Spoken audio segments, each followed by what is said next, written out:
예, 지금부터 선고를 시작하겠습니다.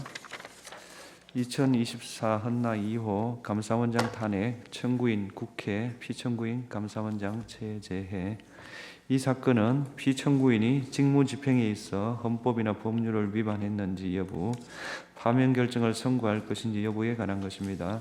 먼저 주문을 선고하고 법정 의견의 요지는 김영두 재판관께서, 재판관 이미선, 정정미, 정계선의 별개 의견의 요지는 정정미 재판관께서 설명하겠습니다. 탄핵 사건이므로 선고 시각을 확인하겠습니다. 지금 시각은 주문, 이 사건 심판 청구를 기각한다. 법정 의견의 요지를 말씀드리겠습니다. 국회는 피청구인 감사원장이 크게 4가지 사유에서 헌법 및 법률을 위반하였다는 이유로 탄핵 심판 청구를 하였습니다. 그것은 첫째로 감사원의 독립성을 훼손하였다는 것이고, 둘째, 국민권익위원장 등에 대한 감사가 표적감사라는 것입니다. 그리고 셋째로 감사원장으로서 의무를 위반한 것들이 있다는 것이고, 넷째로 국회의 자료 제출 요구를 거부한 것이 위법하다는 것입니다. 먼저 첫 번째 소추 사유인 감사원 독립성 훼손에 관련하여 피청구인에게 탄핵 사유가 인정되는지 여부를 말씀드리겠습니다.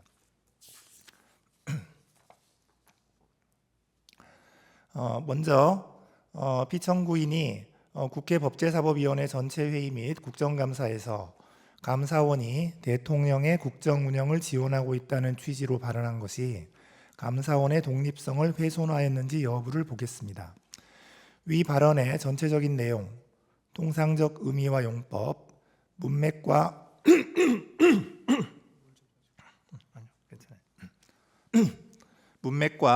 표현의 전 취지, 표현의 경위 등을 종합하면 감사원이 대통령의 국정 운영을 지원한다는 것은 감사원의 성실한 감사를 통하여 원활한 국정 운영에 기여할 수 있다는 취지로 해석할 수 있습니다.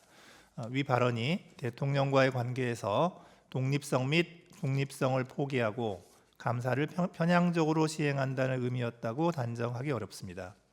설령 발언 내용에 다소 부적절하게 보이는 부분이 있다고 하더라도 피청구인의 발언은 국회의원의 질문에 대한 대답 과정에서 수동적으로 이루어진 것입니다.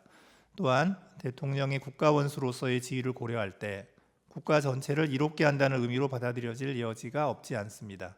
이러한 사정을 종합하면 피청구인의 발언이 감사원의 독립성이나 감사 기능에 대한 국민의 신뢰를 실추시킬 우려가 있는 것이라고까지 평가하기는 어렵습니다. 따라서 피청구인의 발언이 감사원의 직무상 독립을 규정한 감사원법 2조 1항, 국가공무원법 63조의 품위 유지 의무에 위반된다고 볼 수 없습니다. 다음으로 피청구인이 공익감사 청구 처리 규정을 개정하여 국무총리에게 공익감사 청구권을 부여한 것이 감사원의 독립성을 훼손하였는지 여부를 보겠습니다. 감사원법 23조는 선택적 회계검사 사항에 대하여 국무총리의 요구가 있는 경우 검사를 할 수 있도록 정하고 있습니다. 위 규정은 감사원의 권한 범위를 명확히 함으로써 일반인이나 민간 기업 등이 과도한 감사 부담을 지는 것을 막기 위한 것이고, 국무총리의 감사 청구권을 제한하기 위한 조항이라고 보기는 어렵습니다. 따라서 이 사건 훈령 개정을 통하여 국무총리에게 공익감사 청구권을 부여한다고 하여 감사원법 23조에 반한다고 볼 수는 없습니다. 국무총리의 감사 청구가 있어도 감사의 개시 및 범위에 관한 독자적 판단 권한은 여전히 감사원에 있습니다. 또한 행정각부를 통할하는 국무총리에게 공익감사 청구권을 부여하면 여러 부처가 관련되어 있거나 그 소관이 불분명한 사무의 경우 국무총리에 의한 감사 청구가 가능해지므로 공익감사 청구 제도가 활성화될 수 있습니다. 따라서 국무총리에게 공익감사 청구권을 부여하는 것이 감사원의 직무상 독립이나 정치적 중립성을 상실시키는 것이라고까지 평가할 수는 없습니다. 그러므로 이 사건 훈령 개정이 감사원법 2조 1항에 반한다고 보기 어렵습니다. 이와 같이 이 사건 훈령 개정이 헌법 및 감사원법에 의하여 부여된 감사원의 직무 범위나 권한의 실질적 변동을 초래한다고 보기 어려우므로 감사원의 직무 범위 등을 법률로 정하도록 한 헌법 100조에 반한다고도 볼 수 없습니다. 감사헌법 12조 1항 1호는 감사원의 감사 정책에 관하여 감사위원회의의 의결을 거치도록 규정하고 있습니다. 이 사건 훈령 개정이 감사의 기본 원칙이나 대상 방식 등에 관한 감사 정책을 변경한 것이라고 보기는 어렵습니다. 따라서 피청구인이 감사위원 회의에 의결을 거치지 않고 이 사건 훈령 개정을 하였다고 하여 감사헌법 12조 1항 1호에 반한다고 볼 수는 없습니다. 국무총리에게 공익감사 청구권을 부여하는 것이 감사원의 독립성과 중립성을 훼손하여 국민 전체를 위한 공익 실현에 반하는 결과를 초래한다고 볼 수 없는 이상 피청구인이 공무원의 성실 의무를 규정한 국가공무원법 56조를 위반하였다고 볼 수도 없습니다. 마지막으로 기록상 피청구인이 이 사건 훈령 개정 과정에서 자신의 직무 권한에 속하는 사항에 관하여 그 권한을 위법 또는 부당하게 행사하였다는 사정이 확인되지도 않으므로 형법 123조를 위반하였다고 볼 수도 없습니다. 다음으로 피청구인이 국무총리에게 감사 청구권을 부여하는 내용의 감사원법 개정을 업무 계획으로 추진하여 감사원의 독립성을 훼손하였다는 소추 사유에 관하여 보겠습니다. 기록에 의하면 피청구인이 감사원장에 취임한 이후 수립된 2022년, 2023년 업무 계획에는 위와 같은 내용이 포함되어 있지 아니합니다. 따라서 이 부분 소추 사유는 인정되지 않습니다.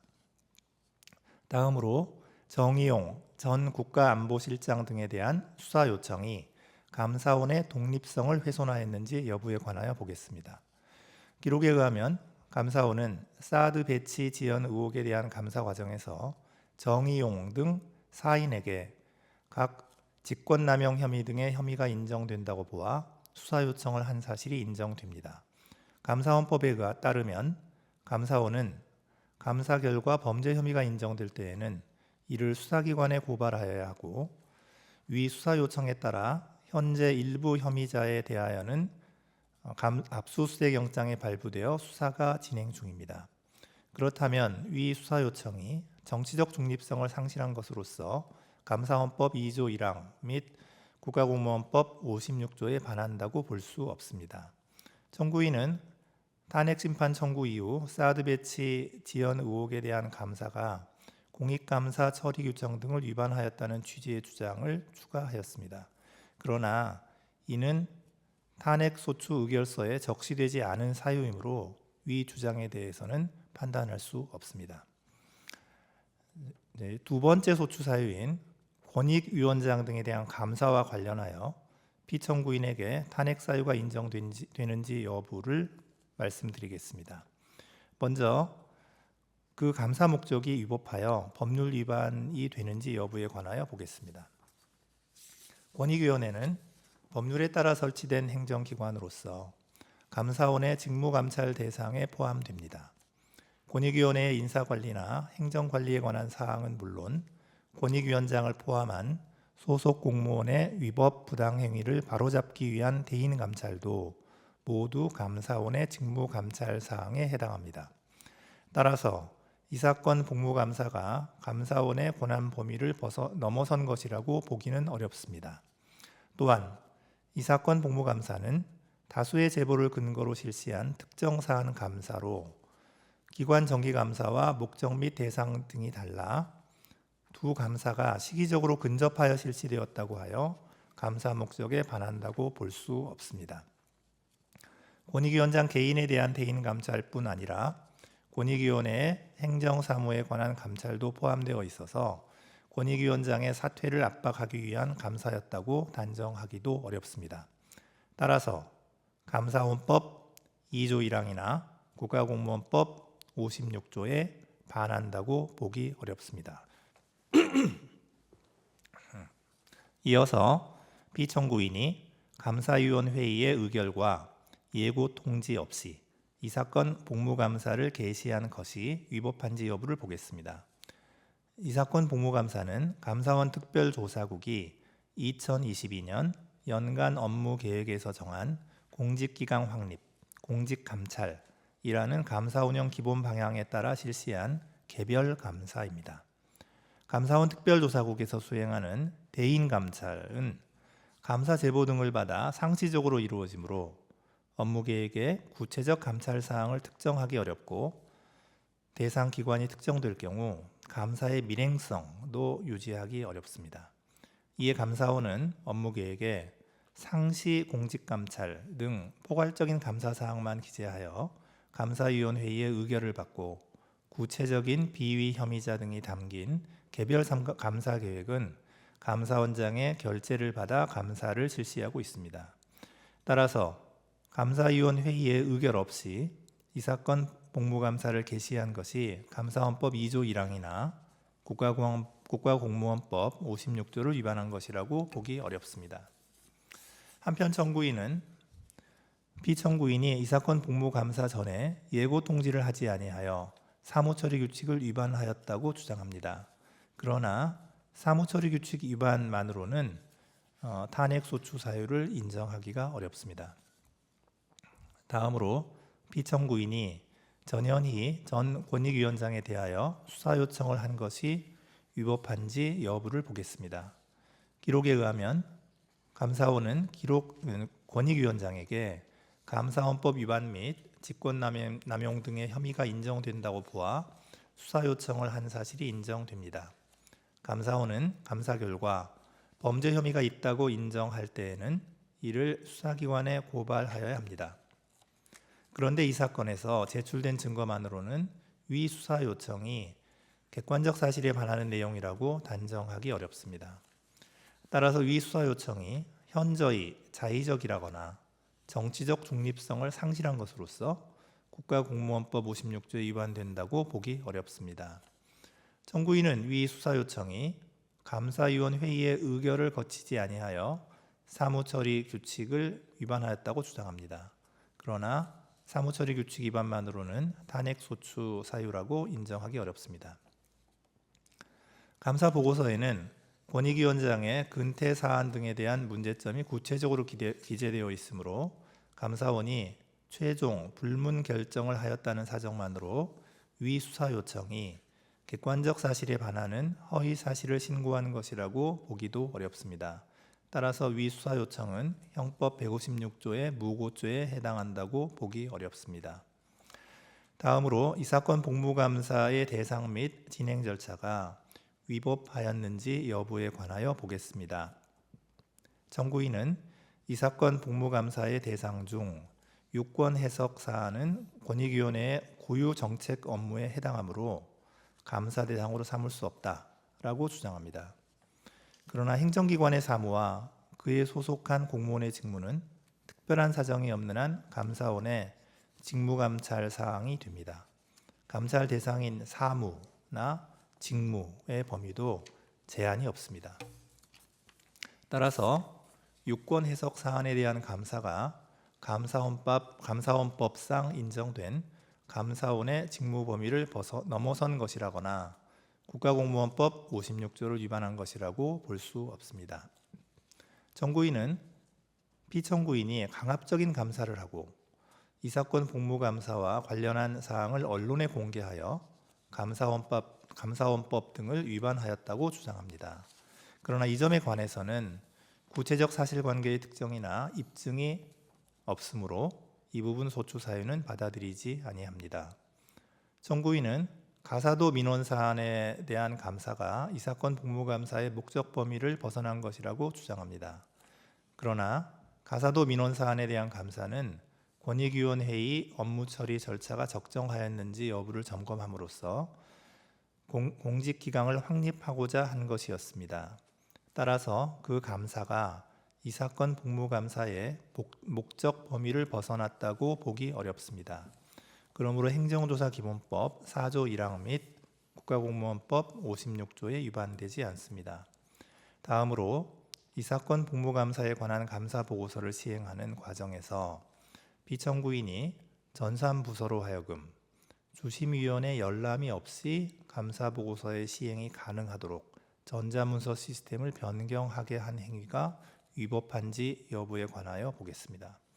감사원 훈령인 감사사무 등 처리에 관한 규정에 따르면 감사위원 회의에서 감사 결과 처리안을 변경하여 시행하도록 의결된 때에는 주심위원회 열람을 받아 감사 결과를 시행하도록 되어 있습니다. 위 규정은 주심위원에게 실질적인 열람 결재 권한을 부여한 것으로 감사원장이나 다른 감사위원이 주심위원회 열람 결재를 대체할 수 있다고 보기 어렵습니다. 설령 주심위원회 협조를 기대하기 어려운 예외적 상황이 발생하였다고 하더라도 적법한 절차에 따라 관련 제도와 규정의 정비를 통해 문제를 해결하였어야 합니다. 그런데 피청구인은 오로지 감사 보고서를 즉시 시행시킬 목적으로 유효하게 시행 중이던 훈령 규정의 효력을 일시 정지시키는 내용의 방침을 전달하였으므로 감사원 훈령의 제정이나 개정 절차를 준수하였다고 보기 어렵습니다. 이는 피청구인이 법령상 허용된 권한 범위를 벗어나 주심위원회 열람 권한을 침해한 것이므로 국가공무원법 56조에 위반됩니다. 다만 피청구인은 감사 결과의 시행이 늦어지는 것을 막기 위해 부득이하게 이러한 조치를 취한 것으로 보이고 이를 통하여 감사 결과의 내용을 왜곡하거나 감사 결과에 부당한 영향을 미쳤다고 보기는 어렵습니다. 그렇다면 위법 부당의 정도가 직권남용에 이른 경우라고 단정하기 어렵고 피청구인에게 직권남용의 고의가 있었다는 점이 합리적 의심의 여지 없이 증명되었다고 볼 수 없습니다. 따라서 형법 123조의 직권남용죄에 해당한다고 보기 어렵습니다. 한편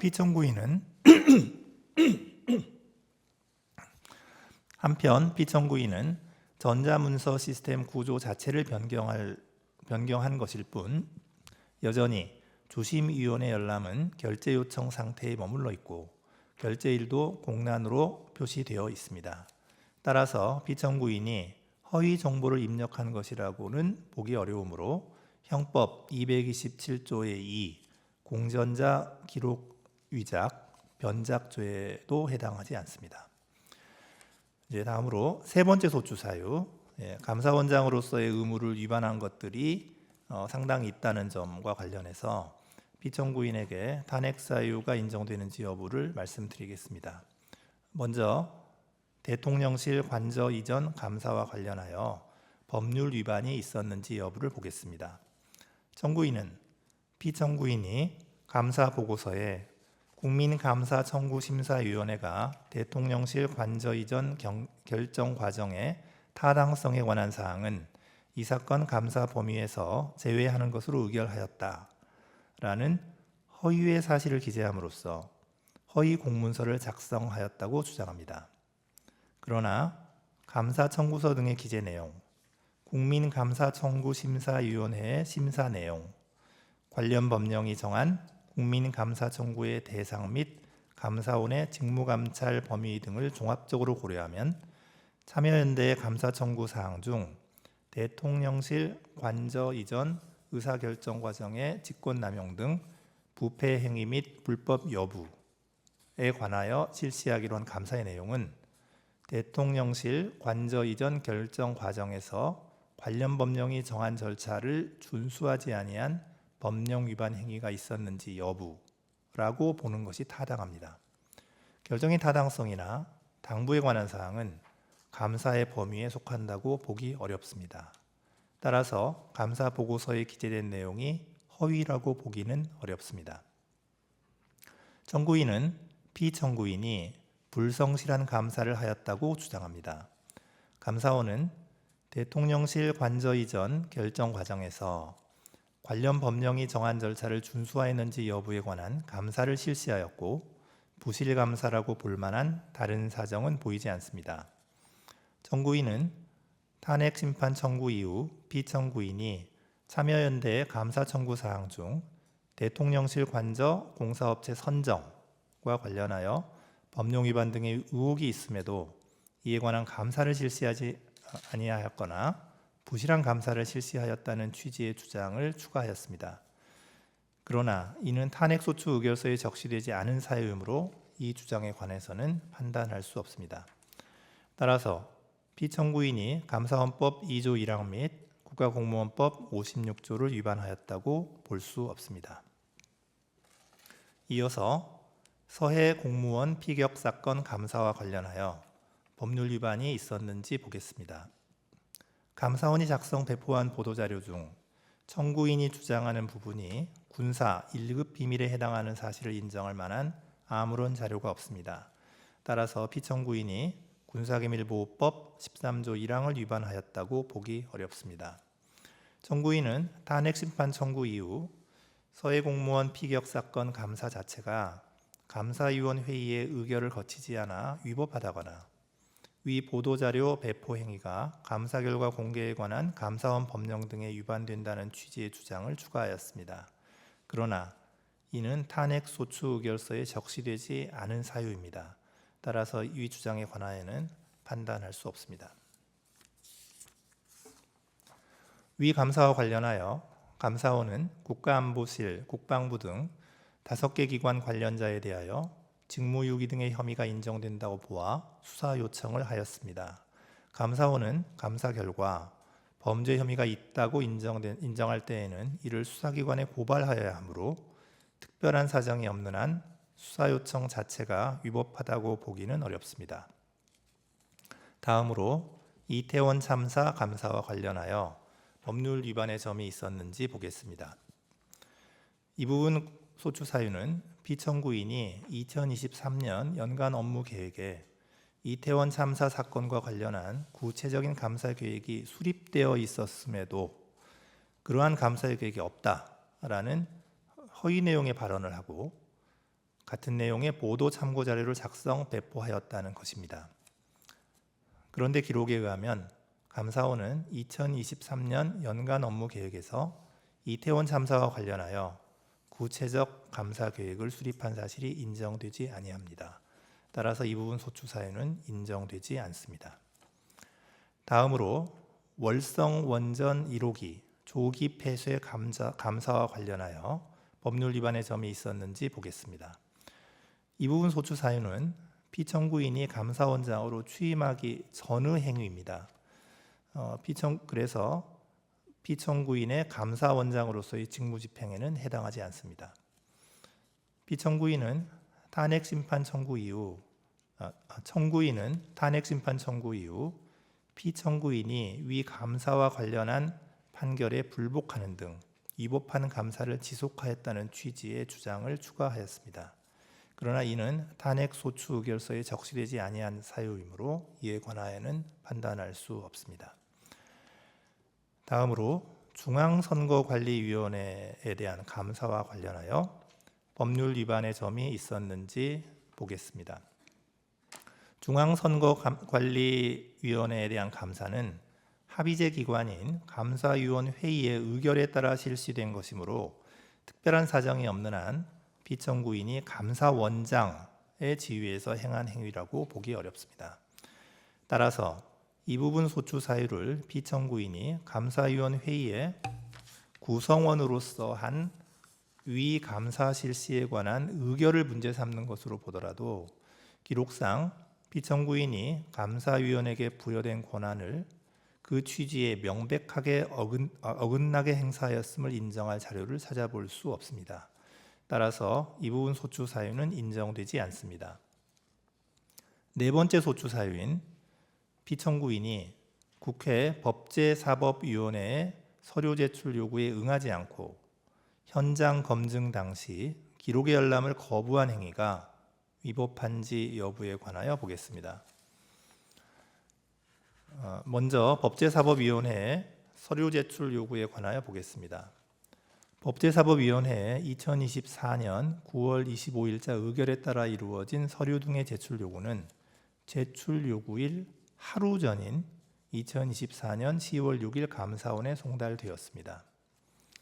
정청래 위원 등의 2024년 9월 24일자 서류 제출 요구 목록은 제출 요구일 2일 내지 5일 전인 2024년 9월 25일 감사원에 송달되었습니다. 위원회 제적위원 3분의 1 이상의 요구로 이루어진 전현희, 이성윤 위원의 2024년 9월 30일자 서류 제출 요구 목록은 제출 요구일 2일 내지 3일 전인 2024년 9월 30일 감사원에 송달되었습니다. 따라서 위 서류 제출 요구들은 서류 제출 요구가 늦어도 제출 요구일 7일 전에 송달되어야 한다라는 국회에서의 증언 감정 등에 관한 법률이 정한 절차를 준수하였다고 보기 어렵습니다. 그렇다면 적법한 절차에 따라 서류 제출 요구가 있었다고 보기 어려우므로 피청구인의 서류 제출 거부 행위는 국회 증언 감정법에 위반된다고 볼 수 없습니다. 다음으로 현장 검증에 관하여 보겠습니다. 이 사건 현장 검증 실시 통보서는 국회 증언 감정법이 정한 절차를 준수하여 송달되었습니다. 피청구인은 현장 검증 실시 중에 회의록 열람을 거부하였고 국회 증언 감정법상 검증을 거절할 수 있는 사유에 관한 소명도 이루어지지 않았습니다. 따라서 이러한 열람 거부 행위는 국회 증언 감정법 10조 4항 및 4조 1항에 위반됩니다. 다만 감사원은 감사원의 직무상 독립성을 저해할 우려가 있어서 감사위원회의 회의록을 제출할 수가 없다라는 취지의 답변서를 제출하였습니다. 이에 비추어 보면 감사원장인 피청구인이 구체적으로 직무를 수행해야 할 자기 의무가 있는데도 이를 저버린다고 인식하고 의무를 이행하지 않은 것으로까지 보기는 어렵습니다. 따라서 위 열람 거부 행위 등이 형법 122조 직무유기죄에 해당한다고는 볼 수 없습니다. 피청구인이 감사원장으로서의 권한을 남용하여 감사원 소속 공무원으로 하여금 국회에 서류 제출 요구 등을 거부하도록 지시하였다는 점은 이를 입증할 만한 자료가 없습니다. 따라서 형법 123조에 직권남용죄가 성립한다고 보기 어렵습니다. 마지막으로 앞서 인정된 법률 위반 사항들이 피청구인을 파면할 정도로 중대한 법 위반에 해당하는지 여부에 관하여 종합적으로 살펴보겠습니다. 감사원장의 파면을 요청할 정도로 중대한 법 위반인지 여부는 법 위반 행위가 헌법 질서에 미치는 부정적 해악과 감사 기능의 독립적 수행을 위하여 신분이 보장되는 감사원장의 헌법상 지위 등을 함께 고려하여 판단하여야 합니다. 피청구인은 감사원의 전자문서 시스템을 변경하여 주심위원회 열람 없이 감사보고서를 시행할 수 있도록 함으로써 국가공무원법 56조를 위반하였습니다.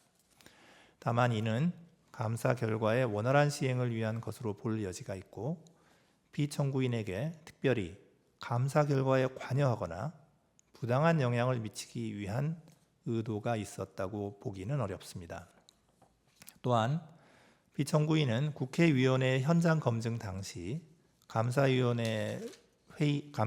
회의의 회의록에 대한 열람을 거부함으로써 국회 증언 감정법을 위반하였습니다. 그러나 감사위원회의 운영 등에 관한 규칙에 의하면 감사위원 회의의 회의는 공개하지 않도록 정하고 있고 이는 감사원의 직무상 독립성과 정치적 중립성을 확보하기 위한 것으로 보입니다. 또한 피청구인은 현장 검증 당시 감사 보고서 등을 공개하고 감사위원 회의에 참여하였던 감사위원들을 증인으로 참석하도록 하였습니다. 이러한 점을 고려하면 피청구인이 법질서를 무시하거나 이에 역행하고자 하는 적극적인 의도로 법률을 위반하였다고 보기는 어렵습니다. 그렇다면 피청구인의 법 위반이 헌법 질서에 미치는 부정적 영향이나 해악의 정도가 중대하여 피청구인에게 간접적으로 부여된 국민의 신임을 박탈하여야 할 정도에까지 이르렀다고 단정하기 어렵습니다. 따라서 피청구인의 파면을 정당화하는 사유가 존재한다고 볼 수 없습니다. 이상입니다. 재판관 이미선, 재판관 정정미, 재판관 정계선의 별개 의견의 요지를 말씀드리겠습니다. 이 사건 심판 청구가 기각되어야 한다는 결론에 있어서는 법정 의견에 동의하나 피청구인이 전자문서 시스템을 변경한 행위, 국회위원회의 현장 검증 시 회의록 열람을 거부한 행위에 더하여 이 사건 훈령 개정으로 국무총리에게 감사 청구권을 부여한 행위 역시 감사원의 독립성과 중립성을 훼손하는 것으로서 헌법 및 감사원법 등에 위반된다고 봅니다. 먼저 이 사건 훈령 개정이 감사원법 2조 1항 및 23조를 위반하였다는 점에 대해서 보겠습니다. 감사원은 사정 기능을 담당하는 권력기관으로서 직무상 독립성과 정치적 중립성을 중요한 요소로 합니다. 감사원이 감사 과정에서 정치적 편향성을 가질 경우 표적 감사 내지 면죄부 감사가 될 수 있어 감사 기능의 본래 목적을 충족하지 못하기 때문입니다. 감사원의 독립성은 감사원의 전신인 심계원 설립 당시부터 보장되어 왔습니다. 헌법 및 감사원법은 감사원의 직무상 독립성과 중립성을 보장하기 위하여 감사원장 및 감사위원의 임기 보장, 신분 보장, 겸직 및 정치운동의 금지 등을 규정하고 있습니다. 다만 감사원은 직제상 대통령 소속 하에 있고 대통령은 감사원장 및 감사위원에 대한 임명권 등 감사원의 인적 구성에 관한 권한을 가지고 있어 감사원의 독립성과 중립성에 한계로 작용하고 있습니다. 그럼에도 피청구인은 이 사건 훈령 개정을 통해 대통령을 보좌하는 국무총리에게 공익감사 청구권을 부여하였는 바 이는 감사원이 지니는 위와 같은 독립성의 한계를 더욱 가중시킬 우려가 있습니다. 국무총리는 대통령을 보좌하는 행정부의 2인자로서 국정 전반에 관하여 대통령의 명을 받아 포괄적이고 종합적으로 행정 각부를 통할할 권한을 가지고 있습니다. 따라서 국무총리는 행정 각부의 장과 달리 행정 전반에 걸친 포괄적인 감사 청구가 가능합니다. 공익감사 청구 처리 규정에 의하면 감사원이 감사 개시 여부를 독자적으로 판단하여 결정하도록 하고 있으나 위와 같은 국무총리의 지위와 영향력을 고려하면 사실상 국무총리의 감사 청구가 있음에도 감사원이 감사 개시를 하지 않을 가능성은 기대하기 어렵습니다. 더구나 공익감사 청구 처리 규정은 국무총리로 하여금 감사 청구 시 감사원과 미리 협의하도록 규정하여 감사 방향에 관한 광범위한 행정 개입의 가능성을 증대시킬 수 있습니다. 따라서 이 사건 훈령 개정은 감사원의 독립성과 중립성을 훼손하는 것으로서 감사원법 2조 1항에 위반됩니다. 한편 감사원법 23조는 선택적 회계 검사 사항에 한하여 국무총리에게 감사 청구권을 부여하고 있습니다. 국무총리의 앞서 본 지위와 영향력, 헌법과 법률이 감사원의 독립성과 중립성을 보장하고 있는 취지 등을 고려할 때 감사원법 23조에 규정된 국무총리의 감사 청구권은 위 조항에 규정된 선택적 회계 검사 사항에 한하여만 제한적으로 인정된다고 해석함이 타당합니다. 따라서 이 사건 훈령 개정은 선택적 회계 검사 사항에 한하여 국무총리에게 감사 청구권을 부여한 감사원법 23조에도 위반됩니다. 다음으로 이 사건 훈령 개정이 헌법 100조, 감사원법 12조 1항 1호를 위반하였는지에 관하여 보겠습니다. 헌법 100조는 감사원의 직무 범위 등에 관한 사항을 법률로 정하도록 규정하고 있습니다. 국무총리의 감사 청구가 감사원의 기능 및 독립성에 미칠 부정적 영향을 고려할 때 국무총리에 대한 공익감사 청구권 부여는 감사원의 직무 범위에 관한 실질적 변경을 초래할 수 있으므로 이는 법률 개정을 통하여 이루어져야 합니다. 또한 감사원법 12조 1항 1호는 감사원의 감사 정책에 관하여 감사위원회의 의결을 거치도록 정하고 있습니다. 국무총리에게 공익감사 청구권을 부여하는 것은 감사원의 감사 대상이나 범위에 중요한 영향을 미치는 감사 정책의 변경 사항이라고 볼 수 있으므로 이는 감사위원회의 의결을 거쳐 결정하여야 합니다. 피청구인은 법률 개정 절차 내지 감사위원회의 의결 절차를 거치지 않고 이 사건 훈령 개정을 하였으므로 헌법 100조 및 감사원법 12조 1항 1호를 위반하였습니다. 다음으로 훈령 개정이 국가공무원법 56조를 위반한다는 점에 관하여 보겠습니다. 피청구인은 이 사건 훈령 개정을 통해 행정부가 감사원의 독립적인 업무에 관여할 수 있는 통로를 마련하고 감사원을 동원하여 정치적 목적의 감사를 할 수 있는 일말의 가능성을 열어주었습니다. 이는 감사원의 직무상 독립성과 정치적 중립성을 훼손하여 국민 전체를 위한 공익 실현에 반하는 결과를 초래하므로 국가공무원법 56조 위반에 해당됩니다. 끝으로 피청구인을 파면할 것인지에 관하여 보겠습니다. 법정 의견에서 본 바와 같이 전자문서 시스템 변경 행위와 회의록 열람 거부 행위만으로는 법 위반의 중대성이 크다고 보기 어렵습니다. 나아가 이 사건 훈령 개정 당시 피청구인에게 감사원의 독립성을 해할 적극적 의도가 있었다고 단정하기 어렵고 이 사건 훈령 개정 이후 국무총리에 의한 공익감사 청구가 실제로 이루어진 바는 없습니다. 그렇다면 이상과 같은 위헌, 위법 행위들을 종합하여 보더라도 피청구인의 법 위반이 임명권자를 통하여 간접적으로 부여된 국민의 신임을 박탈하여야 할 정도로 중대하다고 인정하기 어렵습니다. 따라서 피청구인에 대한 파면 결정을 정당화하는 사유가 존재한다고 볼 수 없습니다. 이상입니다.